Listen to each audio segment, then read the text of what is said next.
Hi students, good day. How are you? I think all of you are fine. Your homes.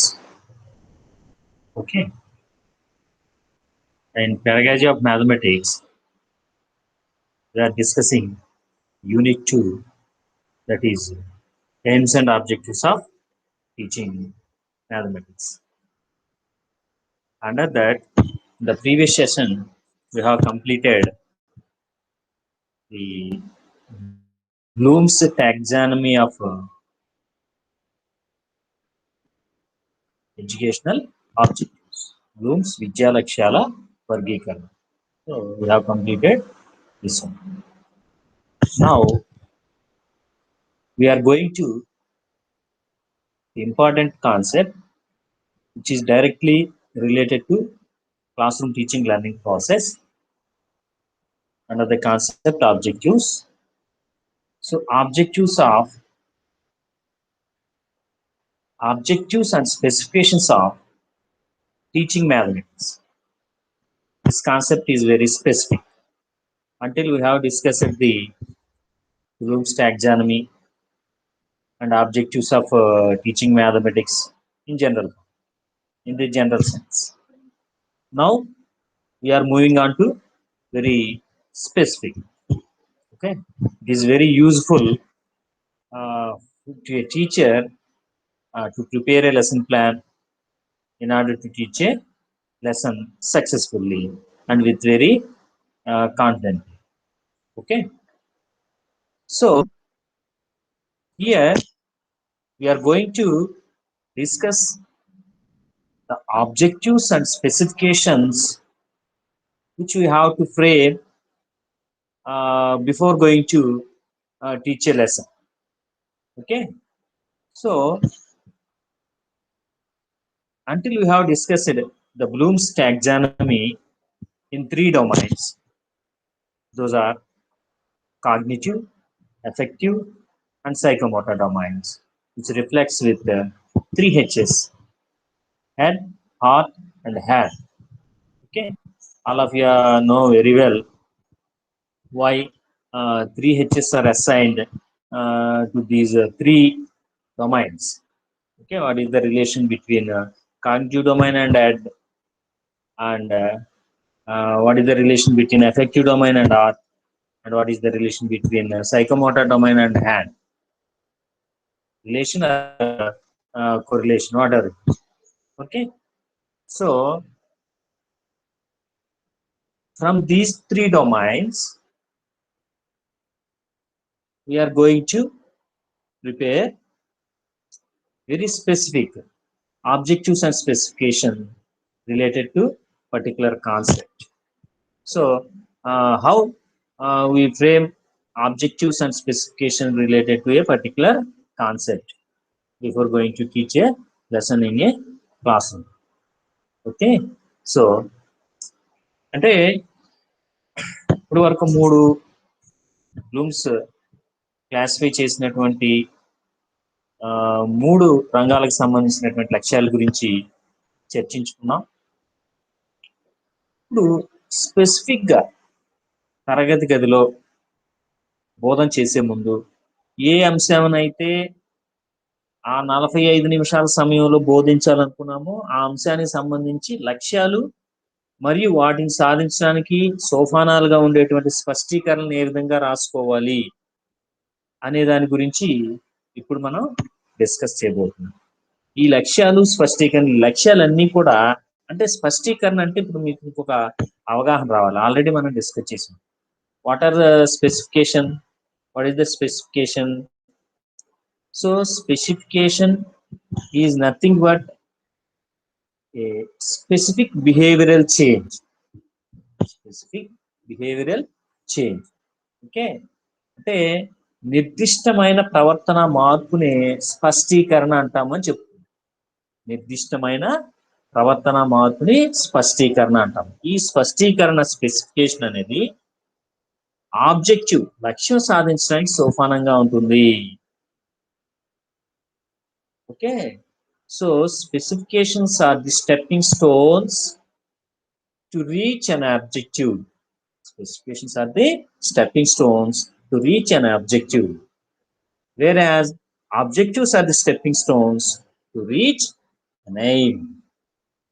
అంటే స్పష్టీకరణలు లక్ష్యాలు సాధించడానికి సోపానాలుగా ఉంటాయి, అలాగే లక్ష్యాలు ఉద్దేశాలు సాధించడానికి సోపానాలుగా ఉంటాయి. అంటే స్పష్టీకరణ సాధించడం ద్వారా లక్ష్యాలు సాధిస్తాం, అలాగే కొన్ని లక్ష్యాలు సాధించడం ద్వారా ఉద్దేశాలని సాధించడం జరుగుతుంది.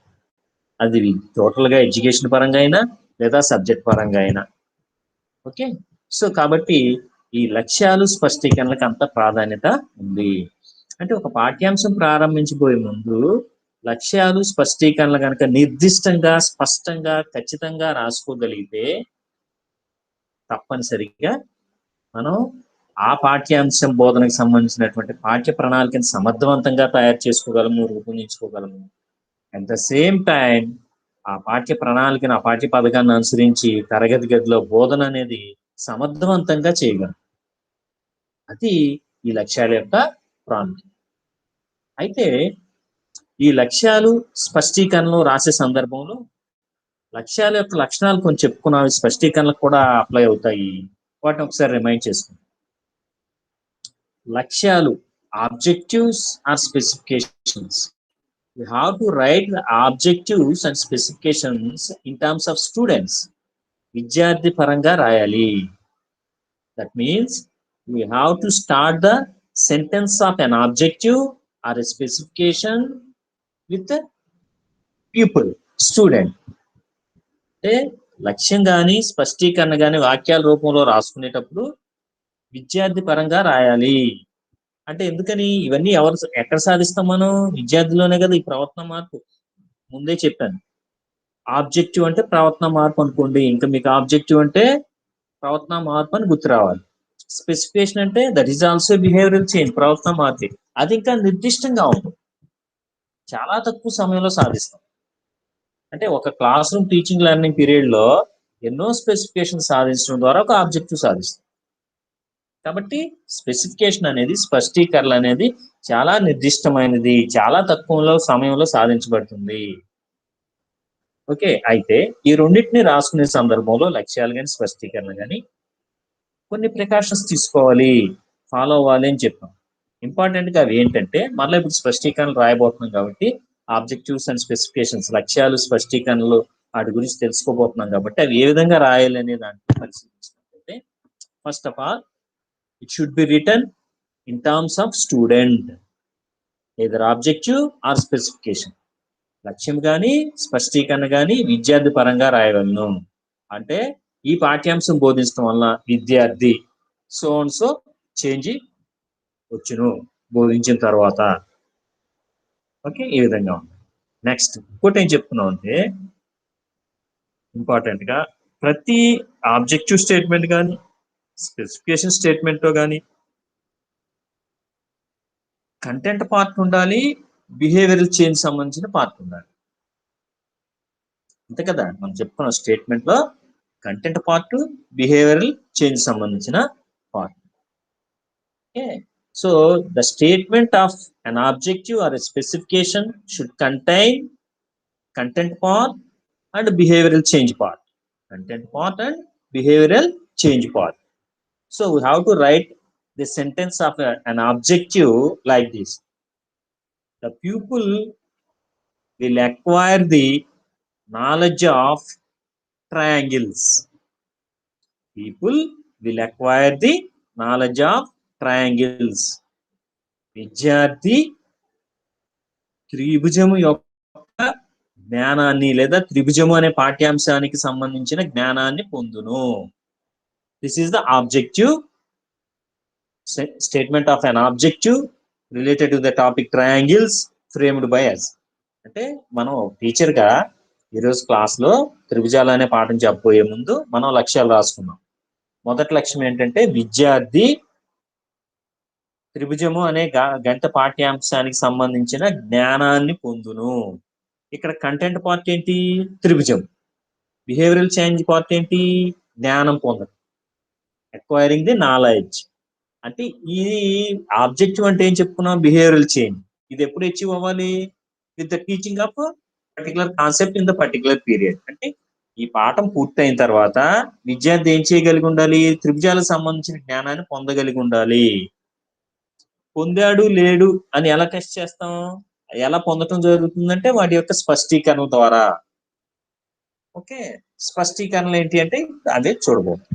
కాబట్టి ప్రతి లక్ష్యము లేదా స్పష్టీకరణ, ఆబ్జెక్టివ్ ఆర్ స్పెసిఫికేషన్ సంబంధించినటువంటి స్టేట్మెంట్ లో, వాక్యంలో కంటెంట్ పార్ట్ ఉండాలి, at the same time behavioural change సంబంధించిన పార్ట్ ఉండాలి. అవి వాక్యాలు విద్యార్థి పరంగా రాయాలి. ఈ రెండు ముఖ్యంగా గుర్తుపెట్టుకోవాలి. తర్వాత ఇవన్నీ కామన్ గా స్పష్టంగా ఉండాలి, నిర్దిష్టంగా ఉండాలి, అలాగే అంబిగ్యూటీ ఉండకూడదు. ఇవన్నీ కామన్ గా మనం ఆబ్జెక్టివ్స్ విషయంలో చెప్పుకున్నాం. అంతేకాకుండా ఇంకొకటి ముఖ్యమైనది ఏంటంటే, ఒక వాక్యంలో ఒక లక్ష్య సాధనకు మాత్రమే స్టేట్మెంట్ అనే దాన్ని తయారు చేసుకోవాలి. we should write only one objective in one statement. విద్యార్థి జ్ఞానాన్ని పొంది దాన్ని అవగాహన చేసుకొని దాన్ని వినియోగించుకును. we should not write like this.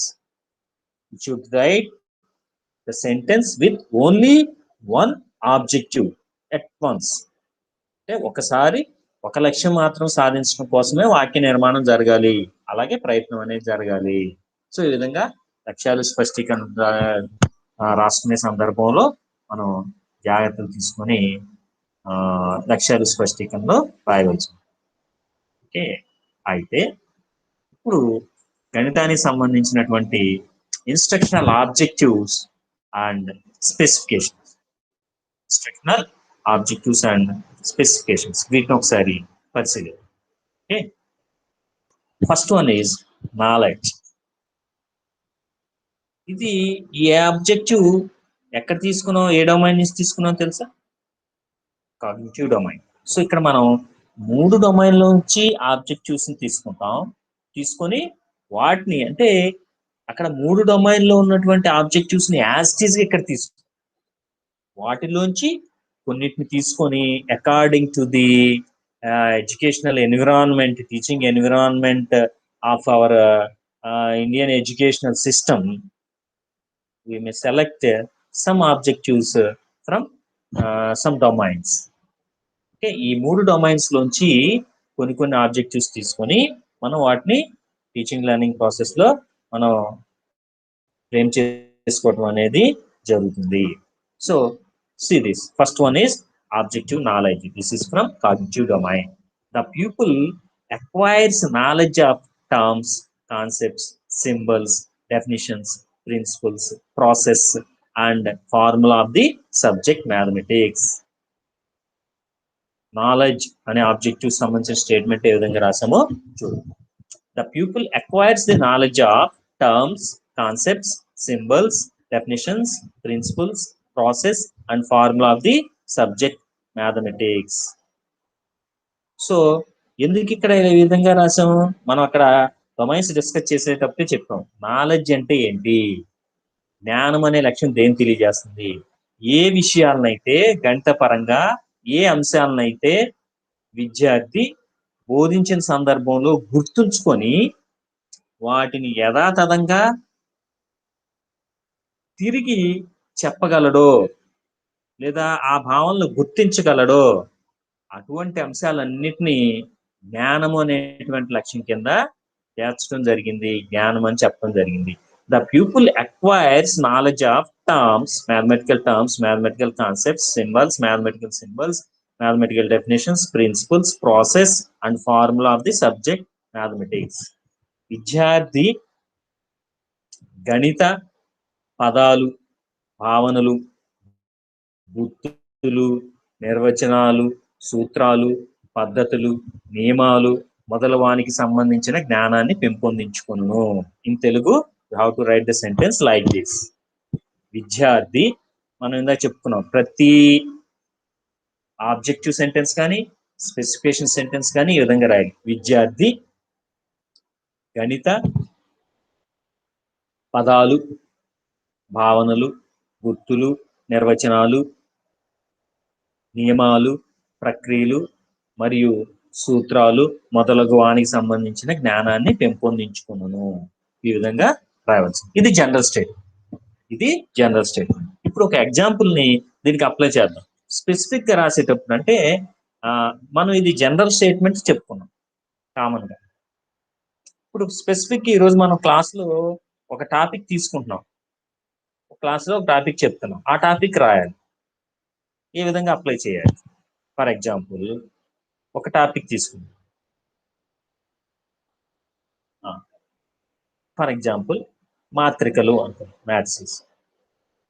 అప్పుడు ఎలా రాయాలి స్టేట్మెంట్? ఇక్కడ క్లాస్ లో మాత్రికలు మొత్తం యూనిట్ చెప్పలేం కదా, మరి 45 మినిట్స్ పీరియడ్ లో ఎంత కంటెంట్ చెప్పగలం? ఓకే, మాత్రిక పరిచయం, అలాగే మాత్రిక నిర్వచనం, మాత్రిక తరగతి నిర్వచనం, మాత్రికల రకాలు, ఇంతవరకు ఒక 45 మినిట్స్ పీరియడ్ లో చెప్పగలం అనుకుంది. Introduction of maths is definition, maths is class, types of maths. Okay, వీటి గురించి చెప్తున్నాం అనుకుంది. ఇప్పుడు దీనికి రాయాలి. The pupil acquires the knowledge of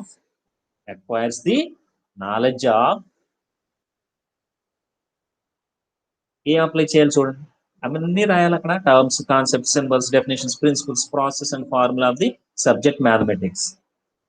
ఏం రాయాలి? ఏది అప్లై అయితే అవే రాయాలి. ఇక్కడ చూడండి, టర్మ్స్ పదాలు ఏమైనా ఉంటాయా, కాన్సెప్ట్స్ ఏమైనా ఉంటాయా, సింబల్స్ ఏమైనా ఉంటాయా, డెఫినేషన్స్ ఉంటాయా, ప్రిన్సిపల్స్ ఏమన్నా ఉంటాయా, లేదా ప్రాసెస్ ఏమన్నా ఉంటుందా, ఫార్ములాలు ఏమన్నా ఉంటాయా? దీంట్లో ఏముంటాయి? ఫార్ములా ఉండదు. ఇప్పుడు మనం చెప్పుకున్న 4 అంశాల్లో ఇంట్రడక్షన్, మాత్రిక నిర్వచనం, మాత్రిక తరగతి నిర్వచనం, మాత్రికల రకాలు. ఈ సందర్భంలో ఏముంటాయి? కాన్సెప్ట్ ఉంటుంది, సింబల్స్ ఉంటాయి, మాత్రికని ఎలా సూచిస్తాం ఏంటి, మాత్రిక నిర్వచనాలు ఉంటాయి. ఇక్కడ నియమాలు ఏముండవు, ప్రాసెస్ ఏముండదు, ఫార్ములా ఏముండదు. అప్పుడు ఎలా రాయాలి? The pupil acquires the knowledge of concepts, symbols, definitions of the concept matrices in mathematics. Otherwise, the people acquires knowledge of concepts, symbols, definitions of the mathematical concept matrices. అంటే విద్యార్థి మాత్రికలు రకాలు అనేటువంటి గణిత పాఠ్యాంశానికి సంబంధించిన భావన, గుర్తులు, నిర్వచనాలకు సంబంధించిన జ్ఞానాన్ని పెంపొందించుకొనును. జాగ్రత్తగా అబ్జర్వ్ చేయండి. విద్యార్థి అంటే వాక్యాలు విద్యార్థి పరంగా రాయాలి కాబట్టి ప్రతి వాక్యం విద్యార్థి సింగులర్ లోనే ఉండాలి, విద్యార్థులు కాదు. విద్యార్థి అంటే ప్రతి విద్యార్థి ఈ పాఠం పూర్తయిన తర్వాత ఏం నేర్చుకుంటాడు? That is the behavioural change. విద్యార్థి మాత్రికలు రకాలు అనే గణిత పాఠ్యాంశానికి సంబంధించిన లేదా చెందిన భావనలు, గుర్తులు, నిర్వచనాలకు సంబంధించిన జ్ఞానాన్ని పెంపొందించుకొనును. ఇది స్టేట్మెంట్. ఈ ఎగ్జాంపుల్ ద్వారా ఇది స్టేట్మెంట్. ఓకే, ఇప్పుడు స్పెసిఫికేషన్స్ అంటే నాలెడ్జ్ అనేది objective. Knowledge is the objective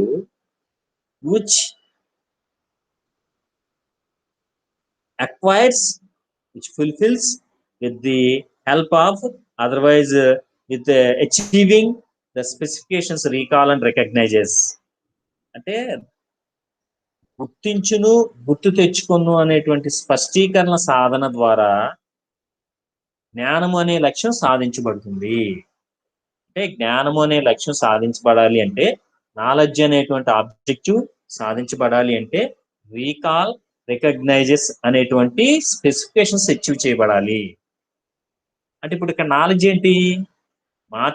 మాత్రికలు రకాలు అనే పాఠ్యాంశానికి సంబంధించినటువంటి భావన, అంటే మాత్రిక భావన, మాత్రికల గుర్తు, మాత్రికా నిర్వచనాలు, వివిధ రకాలైనటువంటి మాత్రికల నిర్వచనాలు మొదలవానికి సంబంధించినటువంటి జ్ఞానాన్ని పెంపొందించుకున్న విద్యార్థి.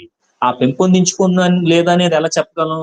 ఈ 2 స్పెసిఫికేషన్ సాధించబడితే ఆ జ్ఞానం పెంపొందించుకున్నట్లే. అవేంటి? Recall, recognizes. A recall and recognizes.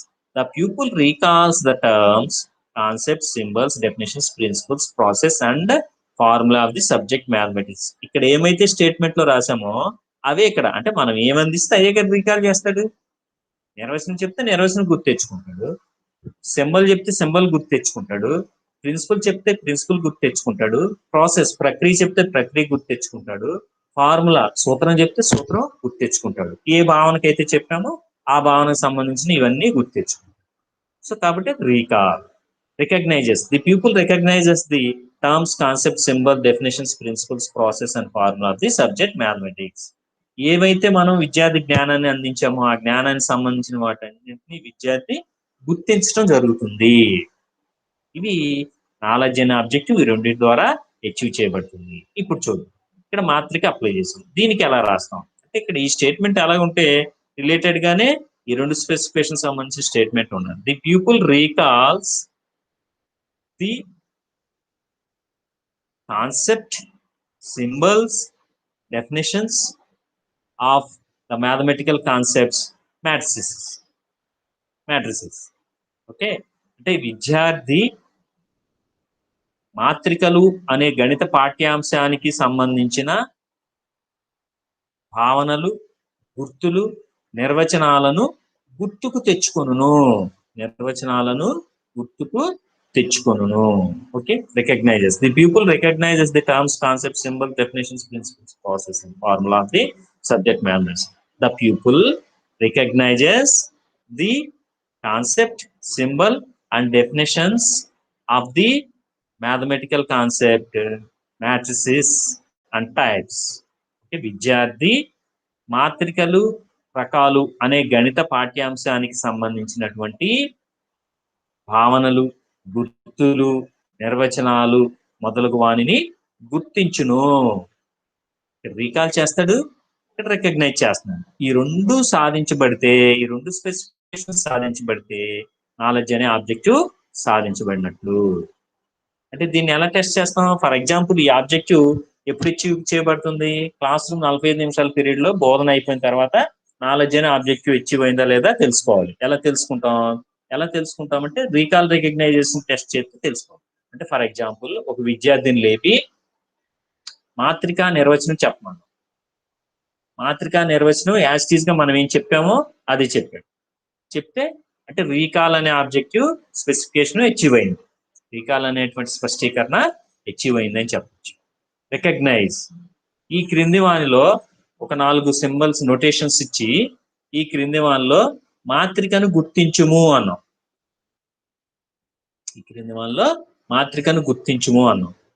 విద్యార్థి కరెక్ట్ ఆన్సర్ ని ఐడెంటిఫై చేశారు. లేదా ఈ క్రింది వానిలో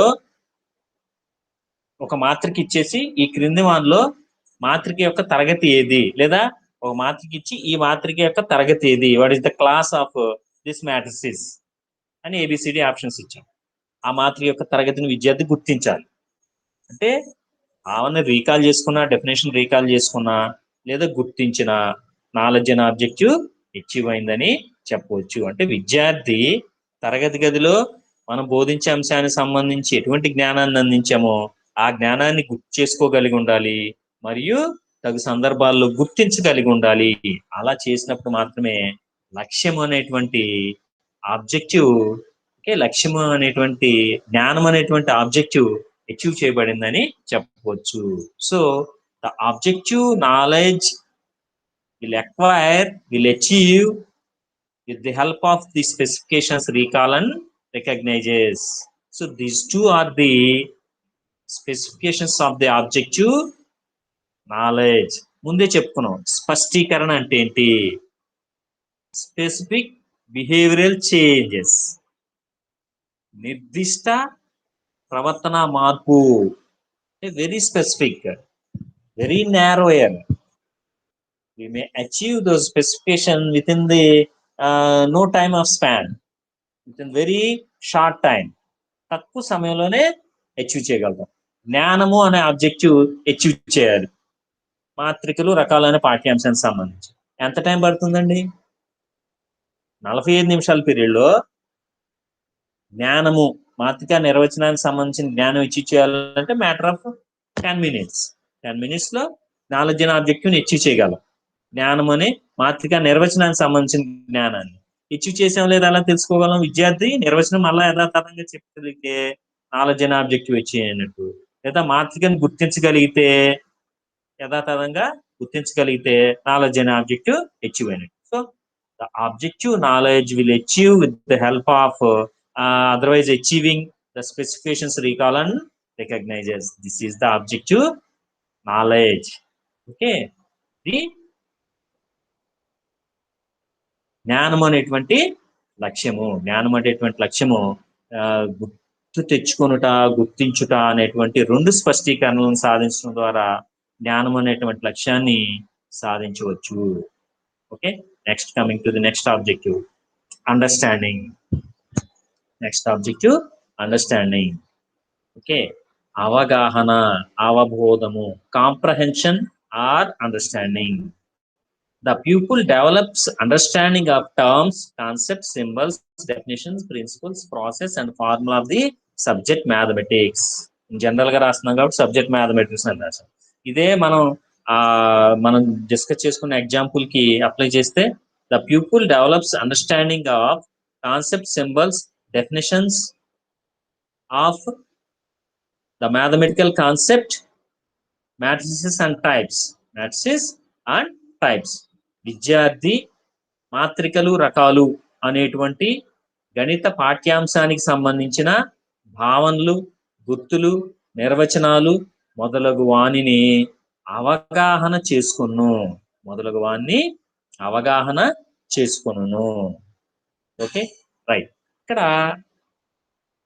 నాలెడ్జ్ అనే ఆబ్జెక్టివ్ తీసుకుంటే రెండు స్పష్టీకరణలు ఉంటాయని చెప్పుకున్నాం. The objective knowledge contains two specifications. With the help of these two specifications, we may achieve the objective knowledge. What are those? Recall and recognizes. If the student recalls the knowledge which he gained in the classroom, otherwise he recognizes the knowledge which is gained in the classroom, the objective knowledge is achieved. The objective knowledge is achieved అని చెప్తారు. అంటే ఇక్కడ రెండే స్పష్టీకరణలు ఉన్నాయి. ఈ రెండు స్పష్టీకరణల ద్వారా జ్ఞానం అనేటువంటి లక్ష్యాన్ని సాధించవచ్చు. ఇక్కడ ఎందుకు మరలా ఒకసారి బ్యాక్ వచ్చానంటే ప్రతి పాఠ్యాంశానికి సంబంధించి ఈ రెండు స్పష్టీకరణల ద్వారానే జ్ఞానాన్ని అనేటువంటి లక్ష్యాన్ని సాధిస్తాం. తర్వాత వచ్చే సందర్భంలో అండర్స్టాండింగ్, అవగాహన, కాంప్రహెన్షన్ అంటాం. అండర్స్టాండింగ్ అంటే అవగాహన, అవబోధము అని కూడా అంటాం. సో ఇక్కడ చూసినట్లయితే we have around 13 specifications in this objective. సుమారుగా 13 స్పష్టీకరణలు ఉన్నాయి. అంటే ఈ లక్ష్యం సాధించడం కోసం 13 స్పష్టీకరణలు సహాయపడతాయి. ఈ లక్ష్యంలో 13 స్పష్టీకరణలు ఉన్నాయి. స్పష్టీకరణలు దేనికి? లక్ష్యాల సాధనకు సోపానాలుగా ఉంటాయి. Stepping stones of the objectives. Specifications are the stepping stones of the objectives. Okay, అయితే ఇక్కడ గుర్తుంచుకోవాల్సింది ఏంటంటే ప్రతి కాన్సెప్ట్ కి, ప్రతి పాఠ్యాంశానికి ఈ 13 స్పెసిఫికేషన్స్ అప్లై అవ్వవు. Depending on the nature of the concept, particular concept, so some specifications May apply. రాసేటప్పుడు ఒక కాన్సెప్ట్ తీసుకొని లక్ష్యాలు, స్పష్టీకరణ రాసేటప్పుడు అన్నీ అప్లై అవ్వట్లేదు అని రాయడానికి ప్రయత్నం చేసి రాంగ్ సెంటెన్సెస్ ని రాయకూడదు. అందుకని ఆబ్జెక్టివ్ స్పెసిఫికేషన్స్ యొక్క లక్ష్యాలు చెప్తున్నాం. It should be achievable. అంటే అవి తప్పనిసరిగా ఒక లక్ష్యాన్ని మనం రాసుకున్నామంటే తప్పనిసరిగా సాధించబడేదై ఉండాలి. అలాగే ఇక్కడ అండర్స్టాండింగ్ అని రాసి ఈ స్పెసిఫికేషన్స్ రాసి అన్నిటి రాయడానికి ప్రయత్నం చేసాం.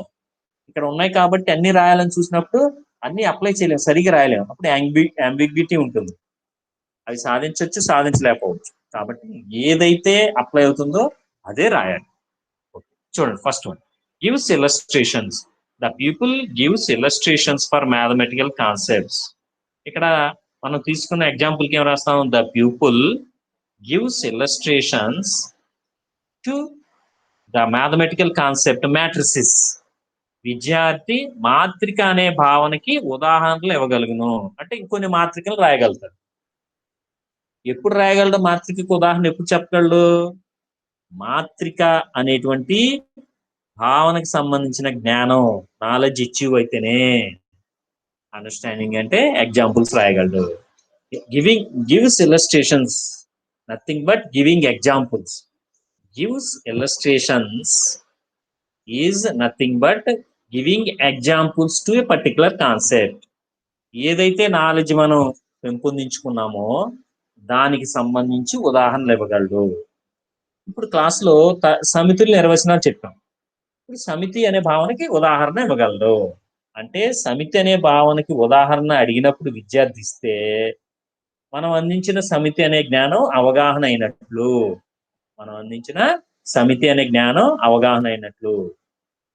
ఓకే, అంటే ఆల్రెడీ ఇక్కడ నాలెడ్జ్ విషయంలో, నాలెడ్జ్ అనే ఆబ్జెక్టివ్ విషయంలో, నాలెడ్జ్ అనే ఆబ్జెక్టివ్ సమితుల విషయంలో లేకపోతే మాట్రిక్సెస్ విషయంలో అచీవ్ అయి ఉండొచ్చు. నాలెడ్జ్ అనే ఆబ్జెక్టివ్ అచీవ్ అయిందంటే ఏంటి? నిర్వచనం అడిగాం, మాత్రిక నిర్వచనం అడిగాం, నిర్వచనం యథాతథంగా చెప్పాడు. జ్ఞానం అంటే అదే కదా. అలాగే ఈ క్రింది వానిలో మాత్రికలు గుర్తించమన్నాం, గుర్తించాడు మాత్రిక. కానీ నీకు తెలిసిన ఇంకో మాత్రికను రాయమన్నాం, రాయలేకపోయాడు. మాత్రికని రాయలేకపోయాడు. అంటే మాత్రిక రకాలు అనే పాఠ్యాంశానికి సంబంధించి జ్ఞానము అనే లక్ష్యం నెరవేరబడింది, కానీ అవగాహన అనే లక్ష్యం నెరవేరబడలేదు అని చెప్పచ్చు. అంటే class room teaching learning process 45 minutes teaching process అయిపోయిన తర్వాత మాత్రికల రకాలనే పాఠ్యాంశానికి సంబంధించిన జ్ఞానాన్ని విద్యార్థి అవగాహన చేసుకున్నాడు అని ఎప్పుడు చెప్పగలమంటే మాత్రిక ఉదాహరణ ఏమన్నప్పుడు ఉదాహరణ ఇవ్వగలిగి ఉండాలి. ఉదాహరణ ఇవ్వగలిగి ఉండాలి. ఓకే, సో అది gives illustration. Next, translates. The pupil translates the mathematical statements and formula from symbolic form to verbal form and verbal form to symbolic form. Symbolic form to verbal and vice versa.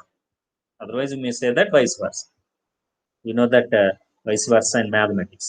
As a mathematics students, we know about that word vice versa. So the pupil translates the mathematical statements and formulae from symbolic form to verbal form and verbal form to symbolic form. విద్యార్థి గణిత భావనలను పదాల రూపంలోంచి సంకేత రూపంలోకి మరియు సంకేత రూపంలోంచి పదాల రూపంలోకి తర్జుమా చేయగలుగును. ఇది యాక్చువల్ స్టేట్మెంట్, ఈ స్పెసిఫికేషన్ సంబంధించి. ఓకే, విద్యార్థి గణితానికి సంబంధించినటువంటి స్టేట్మెంట్స్ కానీ లేదా సూత్రాలను కానీ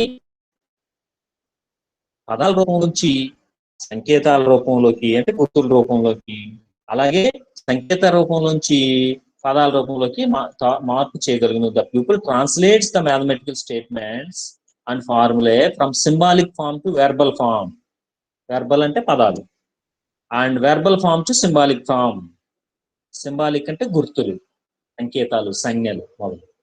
సో కాబట్టి అది ట్రాన్స్లేట్స్. అంటే విద్యార్థి అవగాహన అయింది అంటే దాంట్లో ఏమన్నా స్టేట్మెంట్స్ కానీ ఫార్ములాస్ కానీ ఉంటే వాటిని ఒక రూపంలోంచి ఇంకో రూపంలోకి మార్చగలిగి ఉండాలి. ఇప్పుడు మనం రన్నింగ్ లో మాత్రికల రకాలు అనేటువంటి ఉదాహరణని దీనికి యాడ్ చేసి చెప్పుకుంటూ వస్తున్నాం కదా. ఇప్పుడు ట్రాన్స్లేట్స్ అనేటువంటి స్పష్టీకరణ ఇక్కడ అప్లై అవుతుందా అవదా? ట్రాన్స్లేట్ అంటే ఏంటి? ఏదైనా ఒక స్టేట్మెంట్ ఉంటే లేదా ఒక ఫార్ములా ఉంటే మనం ఆ రోజు క్లాస్లో చెప్పిన దాంట్లో అది ఒక రూపం నుంచి ఒక రూపంలోకి మార్చగలుగుతుంది. మరి ఇప్పుడు మాత్రికల రకాల్లో ఏమి ఫార్ములాస్ ఉన్నాయి? ఏమీ లేవు. కాబట్టి ట్రాన్స్లేట్స్ ఇక్కడ అప్లై అవ్వదు. అలాగే detects and corrects errors. The pupil detects and corrects errors in mathematical concepts, principles, process etcetera. విద్యార్థి గణిత భావనలు, నియమాలు, ప్రక్రియలు మొదలగు వానిలో తప్పులుంటే గుర్తుంచి సవరించును. In case any errors occurred in mathematical concepts, principles, process, whatever it may be, the student identifies the error and also correct the error. Okay, తప్పులను గుర్తించును సరిచేయను. ఈ స్పష్టీకరణ ఏంటంటే తప్పులను గుర్తించును సరిచేయను. విద్యార్థి గణిత భావనలు, నియమాలు, ప్రక్రియలు మొదలగు వానిలో తప్పులుంటే కనుగొని సవరించును, గుర్తించి సవరించును. If any occurs if any errors occurs in the mathematical concepts or principles or process, the student may detect and correct the errors. విద్యార్థి తప్పులు ఏమైనా ఉంటే వాటిని కనుక్కొని, అంటే ఇక్కడ ఏంటి, దీని మ్యాథమెటిక్స్ ఈ ఎగ్జాంపుల్ కి ఎలా అప్లై చేయొచ్చు? The pupil detects and corrects errors in the mathematical concept matrices and types. విద్యార్థి మాత్రికలు, రకాలు అనేటువంటి గణిత పాఠ్యాంశానికి సంబంధించి తప్పులు ఏమైనా ఉంటే కనుగొని సవరించును. You have to write like this. అంటే ఏమైనా లేదా మాత్రిక సంబంధించి, మాత్రికల రకాలకు సంబంధించి ఏమైనా తప్పు చేస్తే, తప్పు దొర్లితే, తప్పు రాయటం జరిగితే వాటిని గుర్తించి సవరించడం జరుగుతుంది. ఫర్ ఎగ్జాంపుల్, ఒక మాత్రిక ఇచ్చాము 1 2 3 4 5 6. ఓకే, ఇప్పుడు దీని తరగతి రాయమన్నాం. తరగతి 3/3 అని రాశాను. ఆటోమేటిక్గా బోర్డు మీద రాయటం జరిగింది. ఆటోమేటిక్గా స్టూడెంట్ దాన్ని ఐడెంటిఫై చేస్తాడు. సార్ అది 2/3 3/3 కాదు అని చెప్పి రాసి దాన్ని సవరిస్తాడు. ఎప్పుడు చేయగలడు? మాత్రిక అనేటువంటి భావన, మాత్రిక తరగతి అనేటువంటి భావన విద్యార్థికి అవగాహన అయితే మాత్రమే చేయగలడు. ఓకే, అంటే ఏవైనా మాత్రిక రకాలకు సంబంధించి మాత్రికను పరిశీలించేటప్పుడు కానీ, ఎక్కడైనా చదివేటప్పుడు కానీ, బోర్డు మీద రాసేటప్పుడు కానీ విద్యార్థి తప్పులుంటే ఇమీడియట్ గా కరెక్ట్ చేయగలుగుతాడు. అంటే ఇప్పుడు అవగాహన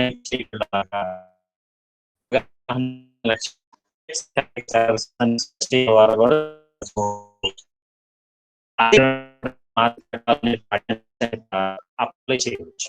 okay, next people explains the principles and formula in all the possible ways. In all the possible ways, the people explains the mathematical concepts, statements, principles and formula in all the possible ways. విద్యార్థి గణిత భావనలు, ప్రవచనాలు, నియమాలు, సూత్రాలు మొదలగు వానిని వీలైనన్ని విధాలుగా తన సొంత మాటల్లో వివరించగలుగును. ఇప్పుడు దీన్ని సూత్రం ఉంది, యథాతథంగా చదివి చెప్తే అండర్స్టాండింగ్ అవుతుందా, నాలెడ్జ్ అవుతుందా? నాలెడ్జ్ అవుతుంది.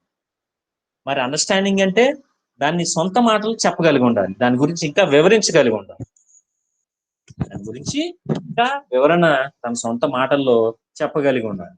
అప్పుడు దానికి విద్యార్థికి ఆ మాత్రికలైన భావన అవగాహన అయిందని చెప్పగలం. సో ఇక్కడ అప్లై చేస్తే the pupil explains the concepts, statements, principles and formulae of the mathematical concept matrices and types. అంతేనా? ఏమైనా మిస్టేక్ ఉందా దీంట్లో? ఇక్కడ అన్ని అప్లై చేసి ఏది అన్ని చదవకూడదు. ఇక్కడ the people explains the concept చెప్పుకున్నాం, ఇక్కడ ప్రిన్సిపల్స్ ఏం చెప్పుకోలేదు కదా. కాబట్టి అక్కడ ఏం చెప్పుకుంటే నాలెడ్జ్లో అవి చెప్పాలి. The pupils explains the concepts, symbols of the mathematical concept matrices and its types. విద్యార్థి మాత్రికలు, రకాలు అనే గణిత పాఠ్యాంశానికి సంబంధించినటువంటి భావనను, నిర్వచనాలను తన సొంత మాటల్లో వివరించును, తన సొంత మాటల్లో వివరించును. సో ఈ విధంగా అప్లై అవుతుంది. కాబట్టి ఇక్కడ మనం ఈ స్లైడ్ లో ఉన్నటువంటి 4 స్పెసిఫికేషన్స్ లో ఈ స్పెసిఫికేషన్ ట్రాన్స్లేట్స్ ఇక్కడ మనం అప్లై చేయలేదు, కాబట్టి ఇక్కడ రాదు. అక్కడ ఈ కాన్సెప్ట్ కి రిలేటెడ్ గా మనం ఎగ్జాంపుల్ మాత్రిక తరగతి, మాత్రిక రకాలు అనేటువంటి కాన్సెప్ట్స్ తీసుకున్నాం, కాబట్టి అక్కడ ట్రాన్స్లేట్స్ అనేది రాదు. ఫర్ ఎగ్జాంపుల్ మనం త్రిభుజ వైశాల్యము అని తీసుకున్నాం, లేదా దీర్ఘ చతురస్ర వైశాల్యము అంటే వైశాల్యాలు అనేటువంటి యూనిట్ లో క్లాస్ లో చెప్తున్నాం. ఇప్పుడు ట్రాన్స్లేట్స్ అప్లై అవుతుందా? అవుతుంది. ఏ సందర్భంలో అవుద్ది? సూత్రం ఉంటుంది, దీర్ఘ చతురస్ర వైశాల్యం సూత్రం, దీర్ఘ చతురస్రాల్యం A = L/B అని సూత్రాన్ని గుర్తుల రూపంలోంచి పదాల రూపంలోకి, పదాల రూపంలోంచి గుర్తుల రూపంలోకి తర్జుమా చేయగలుగుతాడు. అంటే ఏ విధంగా? A = L/B అవి సంకేత రూపంలో ఉంది, దాన్ని పదాల రూపంలోకి మారుస్తాడు. ఒక దీర్ఘ చతురస్రం యొక్క వైశాల్యం దాని పొడవు వెడల్పు లబ్ధానికి సమానము. అలా కాకుండా స్టేట్మెంట్ ఇచ్చాం, ఒక దీర్ఘ చతురస్రం వైశాల్యం దాని పొడవు వెడల్పు లబ్ధానికి సమానం అంటే ఇమీడియట్ గా equals to A=L/B, A = L/B అని రాయగలుగుతాడు. అంటే if it is in the verbal form, he may write in the symbolic form. Otherwise, it is in a symbolic form, he may convert that symbolic form into verbal form. ఆ విధంగా రాయగలుగుతాం. So ఇక్కడ మనం select చేసుకున్న example లో translate apply అవ్వట్లేదు, use illustration apply అవుతుంది, detects errors and correct errors apply అవుతుంది, explains apply. Coming to the next objective, specification. Compares పోల్చుట. The pupil compares the similarities and dissimilarities between various mathematical concepts. So ఇక్కడ ఇందా చెప్పుకున్నట్లుగా apply అయితే రాస్తాము, apply అవ్వకపోతే రాయము. Okay, so ఏం compare చేస్తాడు ఇక్కడ? ఆ భావం ఇంకొక భావంతో కంపేర్ చేయాలి. అంత ముందు నేర్చుకున్న భావన కావచ్చు, అప్పుడు తరగతిలో ఇంకా ముందు నేర్చుకున్న భావన కావచ్చు. there is no possibility to compare. For example, మనం ఘనం గురించి చెప్తున్నాం, cube or cuboid, we are teaching the concept cube or cuboid, whatever it may be. Then a student may compare the cube with the square, the cuboid with rectangle.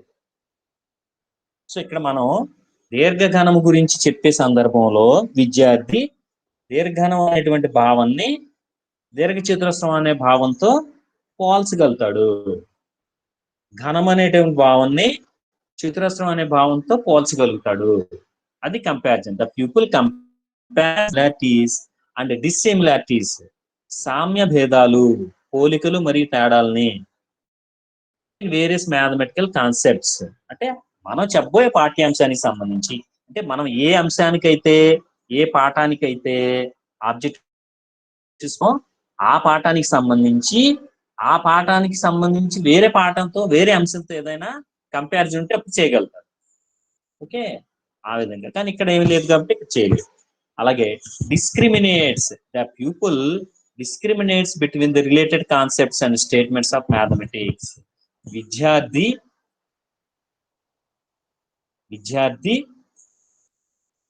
సంబంధిత గణిత భావనలను లేదా ప్రవచనాలను విచక్షణ చేయును.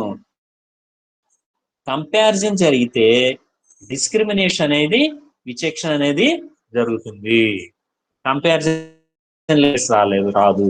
ఎక్కడైతే కంపారిజన్ ఉంటుందో ఆటోమేటిక్గా డిస్క్రిమినేట్స్ ఉంటుంది, కంపారిజన్ లేకపోతే డిస్క్రిమినేట్స్ ఉంటుంది. ఏంటి విచక్షణ అంటే?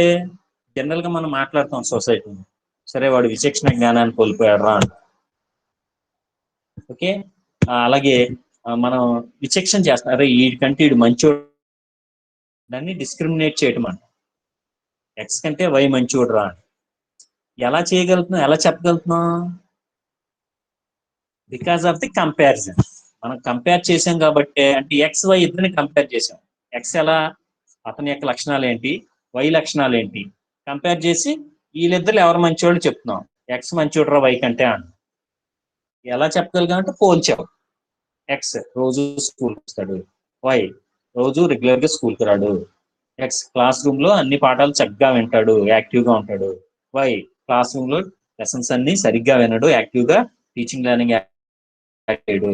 ఎక్స్ తోటి పిల్లలతో కోఆపరేటివ్ గా ఉంటాడు, వై తోటి పిల్లలతో కోఆపరేటివ్ గా ఉండడు. అలా కొన్ని లక్షణాలు దృష్టి కంపేర్ చేస్తాం. కంపేర్ చేసినప్పుడు ఆటోమేటిక్ గా డిస్క్రిమినేట్ చేయగలము. ఏమైనా రెండింటిని పోల్చగలిగినప్పుడు మాత్రమే ఆ రెండింటి మధ్య తేడా చెప్పగలం. ఆ రెండిట్లో ఏది మంచి చెడు చెప్పగలం. కాబట్టి కంపారిజన్ ఉంటే డిస్క్రిమినేట్స్ ఉంటుంది, కంపారిజన్ అయితే డిస్క్రిమినేట్స్ ఉండదు. So the pupil general statement అయితే the pupil discriminates between the related concept and statements of mathematics. విద్యార్థి సంబంధిత గణిత భావనలు లేదా ప్రవచనాలను విచక్షణ చేయును. విద్యార్థి సంబంధిత గణిత భావనలను పోల్చును, ఒకదానితోటి పోల్చును. అది కామన్ స్టేట్మెంట్. ఇక్కడ మనం తీసుకునే ఎగ్జాంపుల్ కి అప్లై అవ్వదు. అలాగే క్లాసిఫైస్, వర్గీకరించి. The pupil classifies the given data into different. ఇది అప్లై అవుతుందా? అప్లై అవుతుంది. ఇక్కడ రకాలు ఉన్నాయి, మాత్రికల్లో కూడా రకాలు క్లాసిఫై చేస్తారు. Classifies the given data into different types. మరి మ్యాథ్రికల్ కి అప్లై చేయండి. The pupil classifies the matrices, the concept matrices into different types. విద్యార్థి మాత్రికలు రకాలు అనే పాఠ్యాంశానికి సంబంధించి మాత్రిక అనే భావాన్ని వర్గీకరించును, లేదా వివిధ రూపాల్లో వర్గీకరించును, వివిధ రకాలుగా వర్గీకరించును. ఓకే, ఎలా వర్గీకరిస్తాడు? దీర్ఘచతురస్ర మాత్రికని, చతురస్ర మాత్రికని, పంక్తి మాత్రికని, దొంతి మాత్రికని, శూన్య మాత్రికని, సౌష్ఠవ మాత్రికని, అసౌష్ఠవ మాత్రికని, ఇలా వివిధ రకాల మాత్రికలుగా మాత్రిక అనే భావాన్ని క్లాసిఫై చేస్తాడు. The pupil classifies the concept matrices into different types. విద్యార్థి మాత్రిక అనే భావనను వివిధ రకాల మాత్రికలుగా వర్గీకరించును. క్లాసిఫైస్ మీన్స్ వర్గీకరించును. Okay, classifies means separating the items based on their characteristics, based on their nature. దాంట్లో ఉన్నటువంటి తేడాల ఆధారంగా ఒక భావాన్ని వర్గీకరించడం. మాత్రిక దీర్ఘ చతురస్ర మాత్రిక, అది కూడా మాత్రికే, కానీ ఎందుకు పేరు పెట్టాం దీర్ఘ చతురస్ర మాత్రిక అని? అడ్డు వరుసల సంఖ్య, నిలువు వరుసల సంఖ్య ఏది ఎక్కువగా ఉంది దాన్ని బట్టి, ఒకటి ఎక్కువగా ఉండి ఒకటి తక్కువగా ఉంటే దీర్ఘ చతురస్ర మాత్రిక. రెండు సమానంగా ఉన్నాయి, అడ్డు వరుసల సంఖ్య, నిలువు వరుసల సంఖ్య, ఆటోమేటిక్ గా దాన్ని చతురస్ర మాత్రిక అంటాం. అలాగా క్లాసిఫై చేస్తాం. సో ఇక్కడ క్లాసిఫికేషన్ అనేది చేయగలం. Next, identifies. The pupil identifies the relationship among the given data and mathematical relationships. The pupil identifies the relationship among the given data and mathematical relationship. విద్యార్థి ఇచ్చిన పాఠ్యాంశాల మధ్య లేదా గణిత సంబంధాల మధ్య, గణిత భావనల మధ్య సంబంధాన్ని గుర్తిస్తాడు. Identifies the relationship in the given data. ఇచ్చిన అంశాల్లో సంబంధాన్ని, వివిధ అంశాల మధ్య సంబంధాన్ని గుర్తిస్తాడు. ఓకే, ఇక్కడ ఈ సందర్భంలో ఏం ఐడెంటిఫై చేస్తాడు? ఏం సంబంధం ఉంటుంది? ఇక్కడ మనం అప్లై చేయడానికి అవ్వదు. ఫర్ ఎగ్జాంపుల్, ఇందా చెప్పుకున్నట్లుగా, ఫర్ ఎగ్జాంపుల్ స్తూపం యొక్క వైశాల్యం చెప్తున్నాం. స్తూపం యొక్క వైశాల్యం. the pupil identifies the relationship between cylinder and circle, area of cylinder and area of circle. రెండింటి మధ్య సంబంధాన్ని గుర్తిస్తాడు. రెండింటి మధ్య సంబంధం ఉంటుందా? ఉంటుంది. వైశాల్యాల మధ్య సంబంధం ఉంటుంది కాబట్టి ఆ రెండు సంబంధాన్ని గుర్తిస్తాడు. సో అది identifies. Estimates. The pupil estimates the results of various mathematical processes. విద్యార్థి వివిధ గణిత ప్రక్రియల ఫలితాన్ని ఊహించగలుగుతాడు. వివిధ గణిత ప్రక్రియల ఫలితాన్ని ఊహించగలుగుతాడు. ఎస్టిమేట్ చేయడం. సో ఇక్కడ దీనికి ఏం అప్లై అవుతుంది, ఇక్కడ ఏం ఎస్టిమేట్ చేస్తాడు, ఏమైనా గణితానికి సంబంధించిన సమస్యలు సాధించడం ఉందా, సిద్ధాంతాన్ని నిరూపించడం ఉందా, ఏం లేదు కాబట్టి ఇది కూడా అక్కడ అప్లై అవుతుంది. సో అప్లై అయిన సందర్భంలో రాస్తాం. Okay, next interprets. The pupil interprets geometrical figures, shapes, graphs, tables, bar diagrams etcetera. విద్యార్థి గణిత చిత్రపటాలు, నమూనాలు, గ్రాఫ్లు, పట్టికలు, కమ్మి రేఖ చిత్రాలు మొదలగు వాణిని వ్యాఖ్యానించును. ఇవి జామెట్రీ సంబంధించిన కాన్సెప్ట్ ఇచ్చేసే సందర్భంలో ఇవి అప్లై అవుతాయి అని చెప్పుకోవచ్చు. ఓకే, ఒక బార్ డయాగ్రామ్ ఇచ్చాడు, దాని గురించి వ్యాఖ్యానించాం. ఫర్ ఎగ్జాంపుల్ సెన్సెస్ తీసుకున్నాం, సెన్సెస్ బార్ డయాగ్రామ్ రూపంలో చూపిస్తాం. అలా సెన్సెస్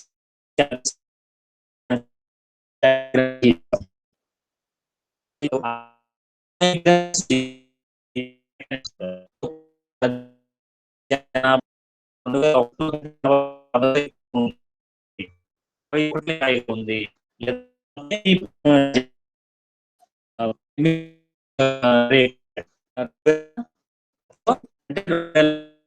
ఎక్కువ ఉంది, అకౌంట్ కంటే 21 ఎక్కువగా ఉంది.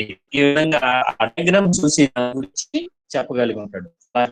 ఎంత మంచి గుర్తులు కానివ్వండి, పర్టికులర్ జామెట్రీ సంబంధించినటువంటి పటాలు కానివ్వండి, షేప్స్ కానివ్వండి, గ్రాఫ్లు కానివ్వండి, వీటన్నిటిని వ్యాఖ్యానించగలిగి ఉంటాడు. ఆ వ్యాఖ్యానం చేయటం కూడా అవగాహన లక్ష్యంలో ఒక భాగంగా మనం చెప్పవచ్చు. సో ఇంటర్ప్రెట్స్ కూడా ఇక్కడ మనకి అప్లై అవ్వదు. సో మనం తీసుకున్న రన్నింగ్ లో తీసుకున్నటువంటి మాత్రికలు అనే పాఠ్యాంశానికి అప్లై అవ్వదు. Okay, next substitutes. Next objective, substitutes. The pupil substitutes the given data in the formula of mathematical process. విద్యార్థి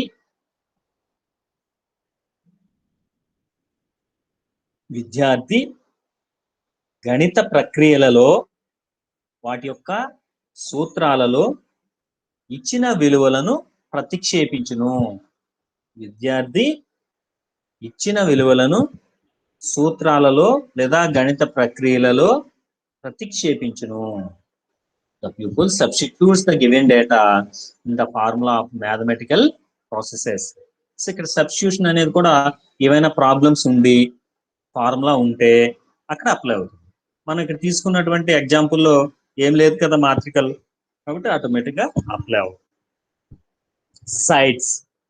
the pupil sides formula for various mathematical process. విద్యార్థి వివిధ గణిత ప్రక్రియలకు సూత్రాలను సూచించును. విద్యార్థి వివిధ గణిత ప్రక్రియలకు కావలసిన లేదా అవసరమైన సూత్రాలను సూచించును. సైడ్స్. ఇక్కడ మనం తీసుకున్న దాంట్లో ఏమైనా ప్రాబ్లం గానీ ఏమైనా ఉందా, సూత్రం యొక్క ప్రమేయం ఏమైనా ఉందా, లేదు. మాత్రికలు రకాలు అంతే, కాబట్టి ఆటోమేటిక్ ఇది కూడా అప్లై అవుతుంది. తర్వాత verifies. The pupil verifies the results of various mathematical problems or processes. విద్యార్థి వివిధ గణిత సమస్యల లేదా ప్రక్రియల సాధన యొక్క ఫలితాన్ని సరిచూచును. విద్యార్థి సింపుల్ గా చెప్పాలంటే విద్యార్థి గణిత సాధనలను సరిచూచును. Verifies the results of various mathematical problems or processes. అంటే ఒక ప్రాబ్లం చేసిన తర్వాత వాల్యూ అవునా కాదా అనేది సరిచూడగలుగుతారు.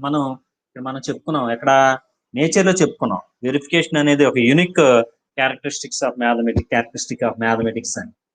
అది ఇక్కడ అవగాహన లక్ష్యం. అంటే విద్యార్థికి మనం అందించిన జ్ఞానం ఎప్పుడు అవగాహన అయిందని చెప్పొచ్చు అంటే, వెరిఫై చేయగలిగితే తను ఏదైనా సమస్య సాధించినప్పుడు ఆ అంశానికి సంబంధించి ఆ సమస్యని సాధనని సరిచూచుకోగలిగినప్పుడు ఆటోమేటిక్ గా విద్యార్థికి ఆ జ్ఞానం అవగాహన అయిందని చెప్పవచ్చు. అంటే ఇప్పుడు చెప్పుకున్నటువంటి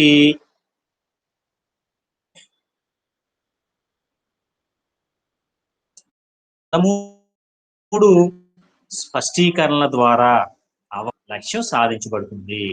The objective understanding achieves by achieving these 13 specifications. 13 స్పష్టీకరణలో అవగాహన లక్ష్యములోనే సంబంధించినవి. అవగాహన లక్ష్యం సాధించడానికి సహాయపడతాయి. కాకపోతే ఇక్కడ మీరు గుర్తుంచుకోవాల్సింది ప్రతి కాన్సెప్ట్ లోనూ ఈ అన్ని స్పష్టీకరణలు అప్లై అవుతాయని చెప్పలేము. కాన్సెప్ట్ నేచర్ ను బట్టి మనం తీసుకున్నటువంటి టీచింగ్ పాయింట్ ను బట్టి ఈ స్పష్టీకరణలు అనేవి అప్లై అవుతాయని చెప్పవచ్చు. ఓకే, ఇది జాగ్రత్తగా మీరు నాలెడ్జ్ అండర్స్టాండింగ్ కంప్లీట్ చేశాం కాబట్టి మీరు ఈ లెసన్ విన్న తర్వాత ఓ చిన్న కాన్సెప్ట్ ఏదో ఒకటి తీసుకొని మీ దగ్గర ఉన్నటువంటి టెక్స్ట్ బుక్ లోనో ఏదో ఒకటి తీసుకొని దానికి ఈ నాలెడ్జ్ అండర్స్టాండింగ్ సంబంధించినటువంటి ఈ ఆబ్జెక్టివ్ స్పెసిఫికేషన్ రాయడానికి ప్రయత్నం చేయండి. ఒక కాన్సెప్ట్ తీసుకొని ఈ రెండింటికి రాస్తే నెక్స్ట్ రిమైనింగ్ డిస్కషన్ అయిపోయినాక రిమైనింగ్ రాసుకునే అవకాశం అనేది ఆ విధంగా ప్రయత్నం చేస్తే అవగాహన అవుతాయి. So if you have any doubts regarding these 2 objectives you may post your queries in mathematics WhatsApp group, mathematics methodology group. Okay, right. Thank you, students. Bye.